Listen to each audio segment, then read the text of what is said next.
everybody agrees to the fact that one of the best ways to improve employee behavior and performance is to provide them with accurate and timely feedback.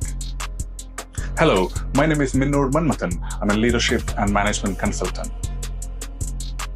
Now, we provide feedback primarily in two situations. One, when there is an issue with the performance of the employee or his or her workplace behavior. So that's quite natural, isn't it? There's an issue, we deal with it. But there is another part also. When somebody has done something exceptional performance-wise or has excellent workplace behavior, that also need to be recognized. So the primary techniques we use here is to give redirection to the employee when they're not going in the right direction, and also reinforce their behavior and performance when they have done something really, really good.